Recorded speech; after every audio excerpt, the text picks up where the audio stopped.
So it was so warm that day. It was like crazy. I don't know if you've experienced like a period where for 3 or 4 months it's like 80 and 90 degrees, and then it becomes 60 degrees. All of a sudden, kind of make like maybe this week, and everybody puts the jackets on and everybody puts their sweaters on, but sometimes the reverse happens, like spring happens, and we've been in winter for 2 or 3 months, and it's been really, really cold, and all of a sudden it's 60 degrees out, and everybody gets out on the streets. Everybody's like, man, this is streaking weather. It's so hot out right now. And that's what this night was like. I remember the high of the day was 64 degrees, and it was weird because it was the middle of March. And I remember being in the middle of downtown Chicago and riding down the street and looking up, and we're in the right in the strip, and so there's so much light. Like it's nighttime, but it feels like twilight because the streets are flooded with light, and because it's warm, there's people everywhere. And I remember just being just kind of in awe of what it's like to live in a big city, there's just so much going on. But even though it was bright, I remember looking up and seeing, you could still see a couple stars, and this night was like, man, this was it. It was perfect. A couple years before, I had met this girl, and it wasn't, maybe it wasn't the first time or the second time, but it was within those first 3 times that I realized it's her. This is the one.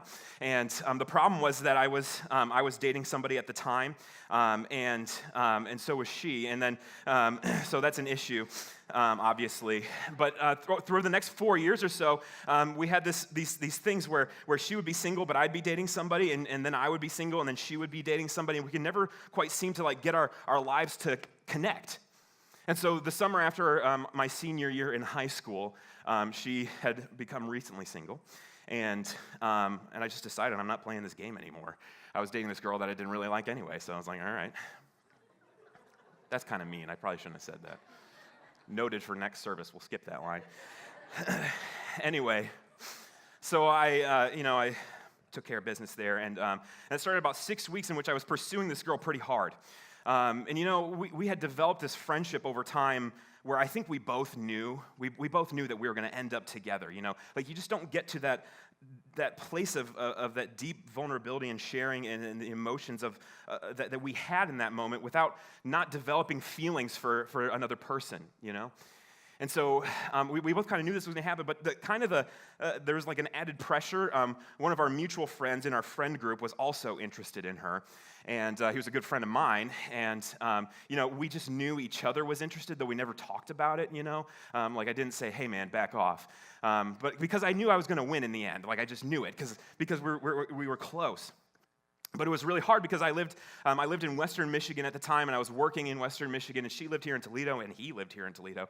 So I'm calling her every night, and finally, after about 6 weeks, I got her to come up and visit me in Western Michigan, and spend the week with my family, and I set that week up good, So we finished off this week, and we're on the beach in Grand Haven, Michigan. And I knew this spot that was kind of secluded, so we went to this spot, and as the sun is kind of setting, it's halfway down, and there's a pier, and you can see sort of the silhouette of the pier coming off of the sun here, and the colors in the sky, and the cool breeze, and I was like, okay, hey, I just want you to know I have feelings for you. You probably know this already, but will you be my girlfriend? And she said yes. So I was like, that was probably the best thing that happened that night, but the second best thing that happened was, she said, what we should do is we should call our other friend just to tell him the good news. I'm like, yeah, let's tell him the good news. We're together. Yeah, let's do that. Hey, buddy, guess what? A couple months later, because I'm a hopeless romantic and I don't wait around, a couple months later, I'd taken her to Chicago, and this was a crazy trip. It was way too expensive for the amount of money that we had as 19-year-olds. But anyway, so I took her to this really great restaurant, and I just remember this meal was so amazing. And then I remember seeing the check at the end and being like, whoa, I don't know how we're gonna pay for this. I don't even remember how we did it, but anyway. So after that, she was really into to theater and to musicals, and so we went to see Wicked when Wicked was a thing. Now it's kind of Hamilton, but everybody, anyway, if there's theater junkies out there, you know what I'm talking about. And so we went to see Wicked, and I remember the show was just like, to see it on a big scale, like in Chicago, it was like, whoa, this is really cool. And then we had arranged for a carriage to take us through the middle of downtown. So we're on this horse-drawn carriage, and we're going through the middle of downtown Chicago, right on the strip there. And it's the air is so like unseasonably warm, and there's so many people out, and it's just this beautiful, perfect night. And we come up to this intersection, and the light turns red, and it was a busy intersection. So I kind of assumed, okay, I got a moment here. And so I pulled a rose out of my pocket that I'd been carefully guarding the whole night. And I just looked her in the eye, and I took one petal off, and I said, Marilyn, I love how you love other people. And I took another petal off, and I said, I love how you are wise beyond your years. And I took another petal off, and I said, I love how you love Jesus. And it was my plan to go all the way around the rose, taking petals off and telling her something that I loved about her, but I got nervous, because that happens. And so I just ripped a bunch of them off. I love you. And in the middle of this rose, I had pinned a ring. And so I pulled the ring out, and I cast the stem to the side. Man, I remember this, I'm shaking. And I got down on one knee in the middle of this carriage, in the middle of downtown Chicago, and I remember there's people on either side, and I remember as I got down on one knee, this lady goes, she smacks her husband, look at this, look at this. And I remember this crowd like just starts forming, and I'm just standing here like, will you marry me? And she said yes. And so what do you do when the girl says yes? Instant lip lock, right? Bam. And so everybody's like, you're going to think I'm lying, and I'm not. The crowd is just like, woo! And there's people like taking pictures and stuff, and we're just kissing, and it was like, oh my gosh. This was the best moment of my life, and we just kind of rode off down Michigan Ave and kind of finished out our weekend. I don't know if you could tell, I'm kind of a hopeless romantic.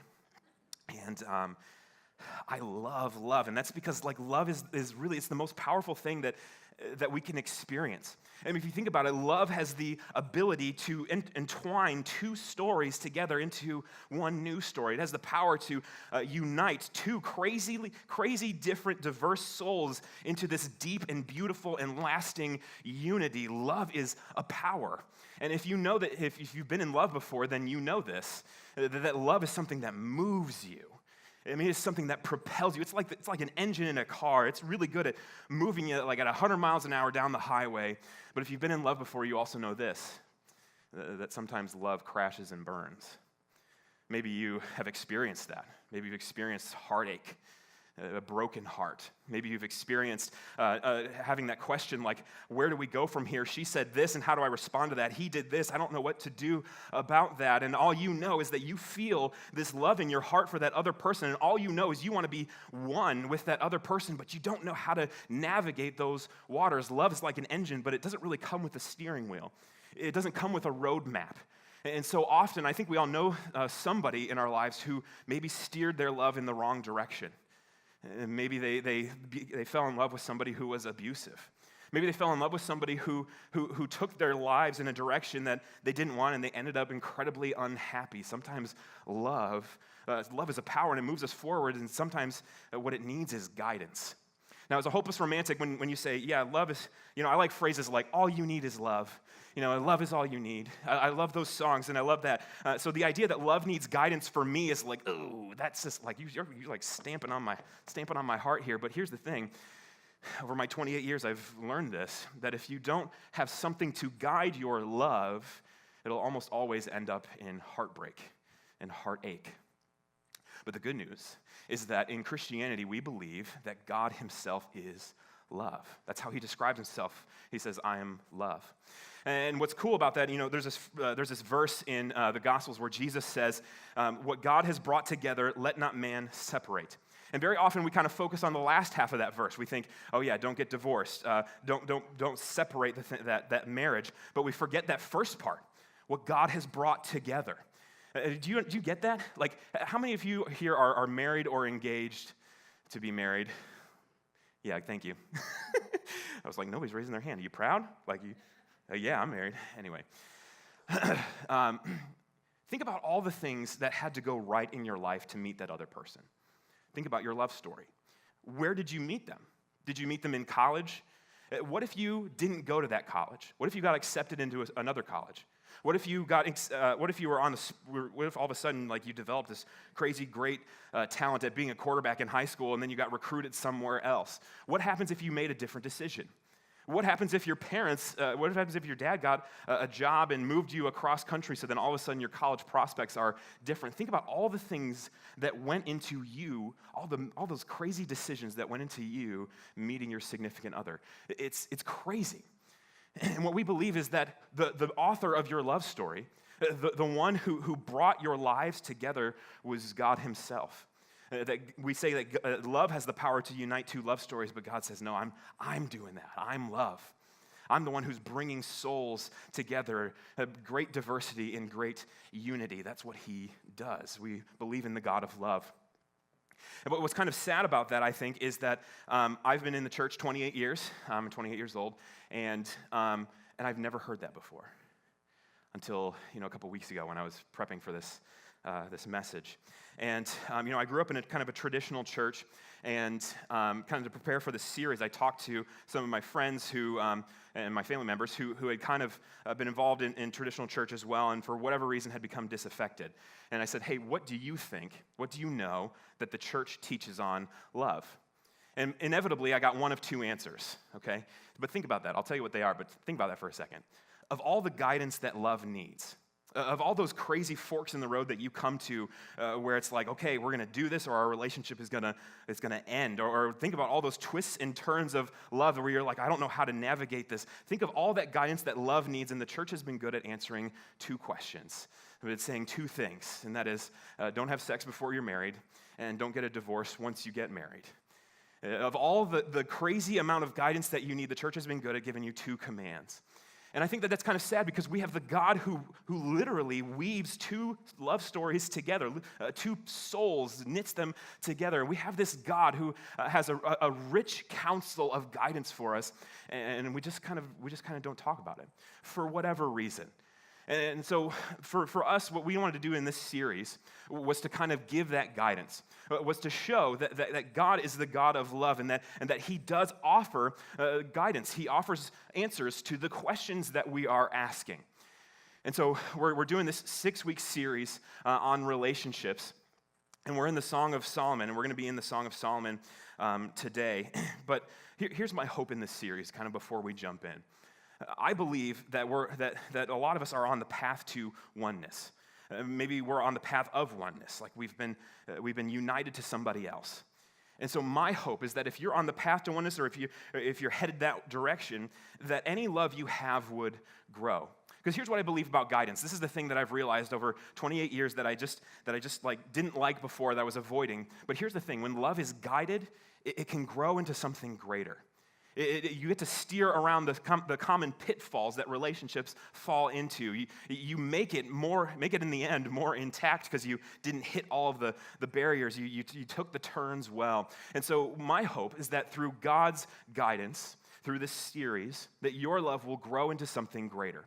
And so maybe you're here and you have like a spark, like you got like a little spark. Maybe you're feeling something for someone else. Maybe you haven't even like got her number yet, and you're like trying to like figure out how to get your friend to like steal her phone and like swipe right or something so that the algorithm gets it all correct, so that, oh, serendipity, we suggested that you meet this guy. Or maybe you like have an online dating profile and you're like, man, how do I cheat the algorithm to make them suggest to her that I get that's me, that she should contact me. By the way, fellas, they did a lot of research on this. If you have a picture of you and a cute animal, the number of requests that you get skyrockets. I'm not even kidding. They did research. They actually did like actual research from eHarmony and Match.com to see how do you get more traction. And if you have a picture of a kid, that's a freebie for you. And so maybe you got like a little spark. And maybe you're feeling something for somebody. Here's my goal. I hope that through God's guidance, that the God of love, through his guidance, that your love would grow into something better. It would grow into something greater. I hope you get married. I hope you know what it's like to love somebody and to have that fire, that flame, that passion in your gut. So maybe you got a spark, and I hope that we fan it into a flame. Maybe you're here and you got a flame. Like maybe you've been dating for a while, or maybe you're about ready to get engaged. My hope is that you don't stay satisfied. You're like, oh, I have a good relationship. No, never think that. Think we could always do better. I always want to be more close to you. I always want to know your soul in a deeper way. I hope that through this series and through God's guidance that we can fan that flame into a fire.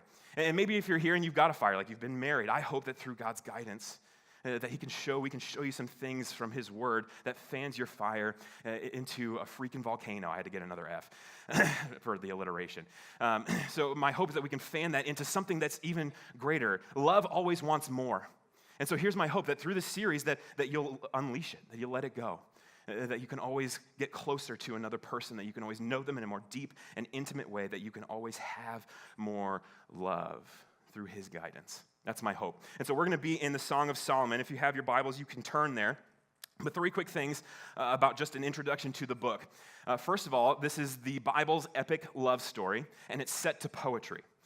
And poetry, because there's some things in this world that God has created that are so beautiful, that are so majestic and amazing that they can't be reduced down to like just a simple phrase. We have to use poetry to describe those things.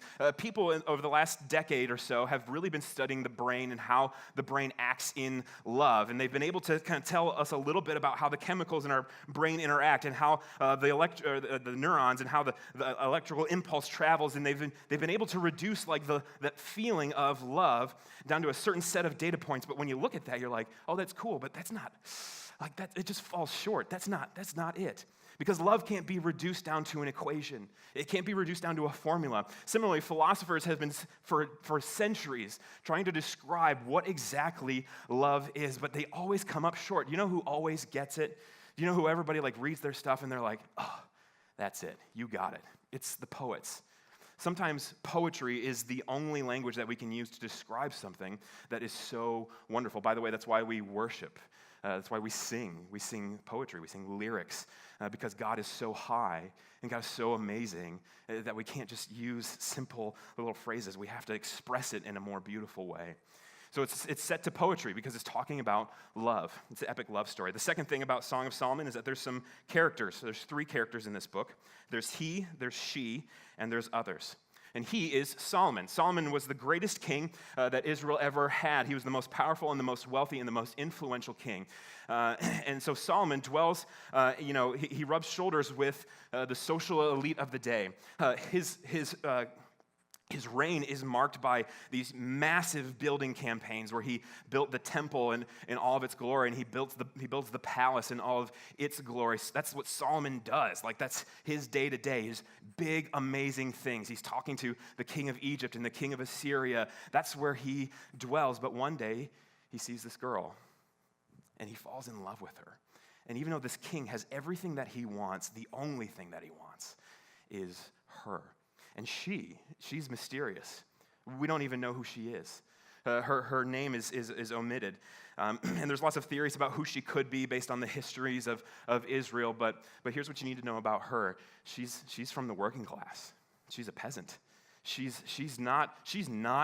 never could aspire to be anything that Solomon would ever desire, but he loves her. And she loves him. Love is a way of bringing some crazy, different, diverse people together and uniting their story into one. It's beautiful. There's a third character, and that's the others. And occasionally you'll see others speak. And really what Solomon has done when he wrote this poem is he set up his love story in such a way that he gave space for the community to speak into his relationship. The community gets to encourage him or discourage him. He submits himself to a community of people who he knows and trusts. And so right away, before we even get into it, who's your community? Like, who's allowed to speak into your relationship? A community can kind of bring up some red flags if they see it. They allow you to maybe miss some of those pitfalls that love can often get itself into. Community, and we see this in Song of Solomon, they're always encouraging Solomon and his bride to love each other more. The reason that I got engaged that day in Chicago was because my dad said, hey, you said that you love this girl, why don't you make that real? I was like, okay, let's do it. That's why I did it. And I'm so happy that I did, because I had a community that spoke into my relationship and gave me guidance that allowed my love to grow, so that now I'm married to the girl of my dreams. Do you have a community that is speaking into your relationship? The last thing is, she does a lot of talking. She talks a lot. And, there's an obvious joke there, but I won't say it because it's too obvious and that's boring. But here's the thing, ladies. When you're talking about your relationship, what are you saying? I think there's two kind of pitfalls that we can fall into. You can be overly positive and ignore maybe some of the issues. Or sometimes you can be overly negative and ignore some of the good things. And just speaking as a guy, man, hearing what I'm doing well, hearing maybe what I'm not doing well, having a balance in that speech is really crucial. Because that helps me understand, like, okay, this was good. I need to keep doing this. Okay, this was bad. I'm going to cut that out because I love you and I want it to be good for you. I want our relationship to flourish. So what are you saying? But what you notice, though, is that when she talks, she's always talking about things that he did. So she does the talking, but he's doing the walking. He's given her a reason to say something. And so, guys, if you're in a relationship with somebody, are you giving them a reason to talk about your love, about your relationship? Are you trying to woo her? Are you constantly trying to pull her deeper into the relationship? Last thing about the Song of Solomon before we jump in, and I'm doing okay on time, I guess. The marriage doesn't actually happen until chapter 3, verse 6. And so the first part of this book corresponds pretty well to a period after you first met and you're kind of growing in your love. And then they talk about the moments in the season leading up to their wedding. And so they correspond pretty well to dating and to engagement. And so this week we're talking about dating. Next week we're talking about engagement. And what's so cool, I think, about that is that dating and engagement, as we think of it today, didn't even exist back then. But God inspired Solomon in such a way to write something in the Bible that was so timeless that it applied to every season in history. I just think it's beautiful that God looks at this moment in history and knows, hey, there's going to be some questions that they're going to need to answer, and so I'm going to inspire Solomon to write this book in such a way that we get to answer those questions. That's the God that we worship. He's the God of love. He wants to give us this guidance. That's just something that's beautiful for me. So we're going to be talking about dating today, and here's how this is going to work. Because this is ancient poetry, there's some word pictures and allegories and metaphors that are just a little different. Let me give you an example. In verse 9, Solomon says, I compare you, my love, to a mare among Pharaoh's chariots. He says, honey, I love you so much. You're a horse. Your horsiness just, I love that trot you do. Anyway, okay, so that imagery is kind of lost on us. Like we don't really know what that means. So here's what we're going to do. As best I can, and due to the time, we're going to try and go through this like line by line so that you can understand what he's saying.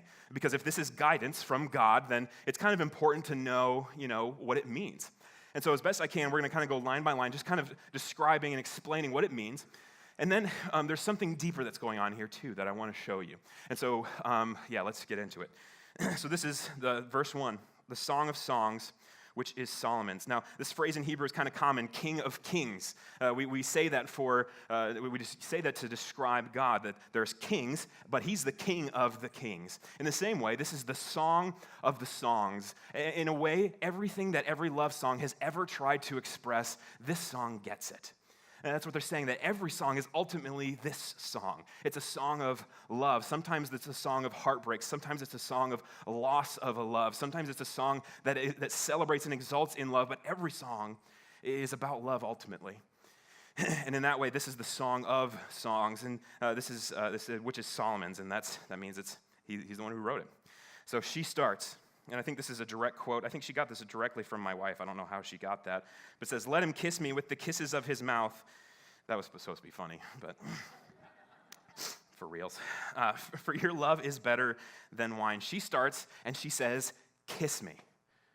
I love that. She starts and she says, kiss me. That's how she wants this whole poem to start. She's saying, no, we're not starting off, hey, I met you that one time. That was pretty cool.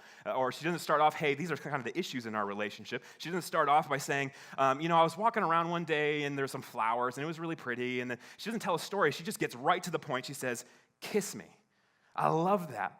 And so much, I think, like romance, like in a marriage, and especially in dating, when it's drug out over time, the romance can kind of be lacking a little bit. That fire that was in your gut initially can kind of grow dim. But here's how she starts. Kiss me. I love it. She says, your love is better than wine. If you think about it, back then they didn't have smartphones, they didn't have Netflix, they didn't have TV. What they did for fun is they threw parties. And what do you do to make a party good? Well, you have some wine there. And so what she's saying is like, the thing that inspires everybody to party, the thing that gets everybody excited, your love, the way you love me, it's better than that. It's even better than that. She goes on, she says, your anointing oils are fragrant. Anybody here into essential oils? Yeah, like everybody now. So my wife's really into essential oils, and they're these oils that are distilled from these plants, and so you get like the smell of this flower, of one single flower, and it's like you smell it, and it's like, whoa, like that's intense. And so they used to do the same thing back then. They would distill oils, and they would use them as like a perfume or a cologne. And she's saying, hey, you smell good. You know, maybe something we wouldn't say today, but she said it then. She says, your name is oil poured out. Now, this phrase is really fascinating to me. Your name is oil poured out. Have you ever seen oil like just slowly poured out onto something? It flows in such a gentle and smooth, and it's like sweet almost to watch it. I don't know if you've ever seen those videos like on Facebook or on YouTube about things that are like very, very satisfying. Usually like it's like people who like cut a cake perfectly, like really fast, and you're like, how did they do that? That's amazing. That turned out perfect. And the word that people use for that is like, it's satisfying to just watch it happen perfectly. It kind of speaks to our inner OCD, I think. But anyway, when you see oil poured out, it's the same thing. It's just smooth. It's just satisfying. It just flows in a way that's great. Have you ever seen like a junior high girl who like writes her boyfriend's name in her journal or whatever, and then she decorates it with like little hearts? Like there isn't a dot on the I, it's a heart. They got really creative there. You know, or they're like little rainbows or something. Do you know what she's saying when she does that? She says, your name is oil poured out. I just love to think about your name. She says, therefore virgins love you. She's saying, hey, the way you love me makes my friends jealous. The way you love me makes my friends jealous. Guys, what are you doing? How are you loving the girl you're dating? How are you loving the girl you're engaged to? How are you loving your wife? Does she talk about it? Do her friends say, hey, I just wish I had a husband like yours. I wish I had like a boyfriend who treated me the way yours does. She said, and after she describes his love, I love this. She says, draw me after you, let us run. The king has brought me into his chambers. She's saying, the way that you love me is so beautiful. I just want to, wherever you are, I want to go. Take me with you. I want to be with you. And sometimes, guys, I think we get to this point in a relationship where sometimes this happens where you're just like, man, it's just, you know, it was cool in the beginning, but now it's just kind of like, it's just meh. It's just kind of meh, you know? And here's the thing that she's saying. She's saying your love is so good that this is exciting.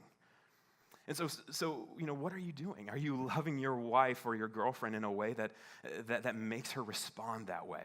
By the way, if you're dating a girl and it's just meh, first of all, what I would do is I would look into your own actions, look into your own behavior. But that could also be God maybe saying, hey, maybe this one isn't for you. That's always the big question in dating. Should we let this progress or should we cut it off now? And I'm not saying that you should base your decision on that alone, but maybe let it in on your decision-making process. And then the others speak. It says, we will exult and rejoice in you. We will extol your love more than wine. Rightly do they love you. They're just agreeing with her. The way you love her is amazing. That's awesome. Like, keep going. And then she says, I am dark, but very lovely. O daughters of Jerusalem, like the tents of Kedar or the curtains of Solomon. The most beautiful thing that a woman could have about her back in the ancient Middle East was her skin. And it was a very, if your family was wealthy enough to have other people work so that you didn't have to work, then that meant you could stay indoors and you had fairer skin. And it was kind of a symbol of wealth, of a good match. It was a symbol of beauty. And today it's kind of reversed. Today, if you're tan, then that means you had enough money to go on vacation, to go somewhere nice, and you got a tan. And so that's kind of cool, and it's an attractive thing. It's kind of the reverse today, but that's how it was back then. And she's saying, I'm dark like the tents of Kedar. There was a land called Kedar, I believe it was southern Israel, where the people there just had dark tents. They were black. For whatever reason. And so she's saying it's like those tents, or like the curtains of Solomon. She's the curtains that were made to block out the sun. She's dark like that. She says, do not gaze at me because I am dark. She's a little insecure. Because the sun has looked upon me. My mother's sons were angry with me. What's kind of interesting about that phrase is she says, my mother's sons. Like, why wouldn't she say brothers? And so some commentators think that maybe her dad had died, or he had left the family for whatever reason, and her mom got remarried. And so now she has stepbrothers. And so she said, they were angry with me, and they made me the keeper of the vineyards. She worked for the family business. But my own vineyard I have not kept. She's saying, I haven't made myself beautiful for you. You can see she's a little insecure. I don't live up to the standard of, the social standard of beauty. And she says, tell me, you whom my soul loves, where you pasture your flock. She's saying, where do you work? I want to know where you work. I'm gonna run into you. It's going to be great. She says, where do you make it lie down at noon? She's like, hey, when's break time? When do you get off? What are we going to do? Let's hang out. Saying, for why should I be like the one who veils herself beside the flock of your companions? Now, women who veiled themselves and followed shepherds were typically prostitutes. You'd have, back in the day, if you were wealthy, you had these massive, massive flocks. And so you couldn't just have one guy looking after the flock. You'd have to have multiple guys. And so there would just be groups of guys out in the countryside. And so it was kind of a good market for that, I guess. But she's saying, hey, I know that I don't meet this cultural standard of beauty. I know that I'm a little insecure about this, but I still value myself. You see that? She says, don't treat me well. I know that this is kind of interesting to say today because we have these narratives, I think, in our culture where we all know somebody who dated somebody who just didn't treat them very well, who were unfaithful, or who were constantly putting them down, or were trying to control the relationship. And she's saying, and what's kind of beautiful about her is that she has the self-confidence to say, I'm not going to let you treat me like that. Like, I know my worth. I know my value. Ladies, if you're dating and you're hearing that question where it's like, what do we let this relationship continue? Do we cut it off now? I don't know what the future holds. One thing that you can work on is your own self-esteem. Seeing yourself how God sees you. And maybe regardless of the outcome, what you can work on is understanding that God sees you as his daughter, that you are intensely valuable to him and in his eyes.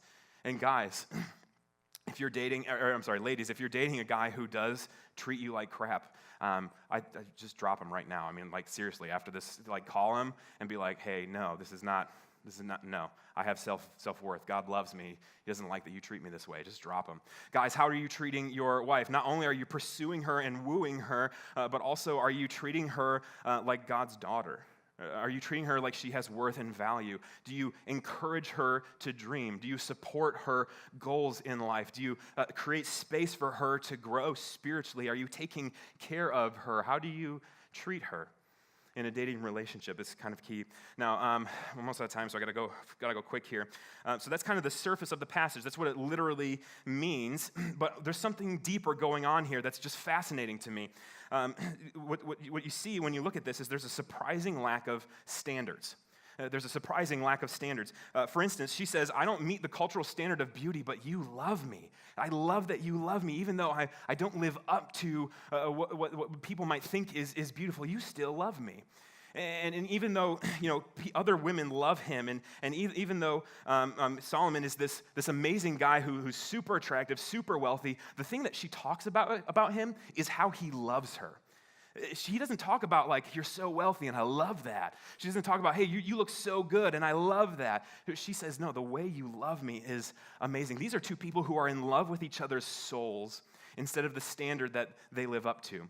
Now we all have standards when we in relationships, and usually these are kind of unconscious, or sometimes they're conscious, but we don't talk about them. They go uncommunicated, and they help us. They're kind of helpful in that they help us make decisions about who to date and who not to date. But the problem is that sometimes we can build our love on the standard instead of on the soul. We can begin to love what people do and the way they live their life instead of loving who they really are. There's a major difference there. And so sometimes you can always tell that you have a standard if you've had a conversation with somebody and you're like, ooh, yeah, I wouldn't date you. We would not be able to have a relationship. You have a standard that they're somehow not meeting up to. Or sometimes you can tell what your personal standard is by filling in the blank. I will love you if. I love you if. Can you see how maybe that standard would kind of cause trouble in a relationship? It automatically makes love conditional. And so maybe you have a standard here this morning of maybe your blank is, I love you if you don't let your emotions get the best of you. I love you if you have a stable job. I love you if you can take care of me and the kids. I love you if the house is clean when I come home. I love you if. These are all the standards that we kind of have. Another word that you could use for this is like expectations. Sometimes we have expectations that we don't even know we have, but they always lead to us being disappointed in the other person because the person isn't living up to the standard. They're not meeting our expectations, and so it always results in disappointment. And if we sit in disappointment too long, it turns into resentment, and resentment then turns into bitterness. And so if you have a relationship in which there's some resentment or there's some bitterness or there's like an extended period of discouragement, it'd be really good to ask yourself why. Am I holding this person to a standard that they'll never meet? Do I love them for who they are, or do I love them for what they do? And here's the thing, maybe like standards are good. They help us in relationships. It's good to have rules about how somebody should treat you. But here's the thing, if you love somebody's soul, if you love who they are, then your love can flourish. Because there's two souls that are becoming one. We can only connect so much with the surface of a person, with the standards that they live up to. It's hard to connect with that soul. And so this is actually why I'm a Christian, because every other religion has these standards that we have to live up to. It's all about performing and saving yourself. It's all about training your mind or living up to a certain set of rules, but only in Christianity do we believe that Jesus was the standard for us. That the standard isn't something that we live up to, but it's someone who came down to us to bring our souls together. Fall in love with who they are instead of what they live up to.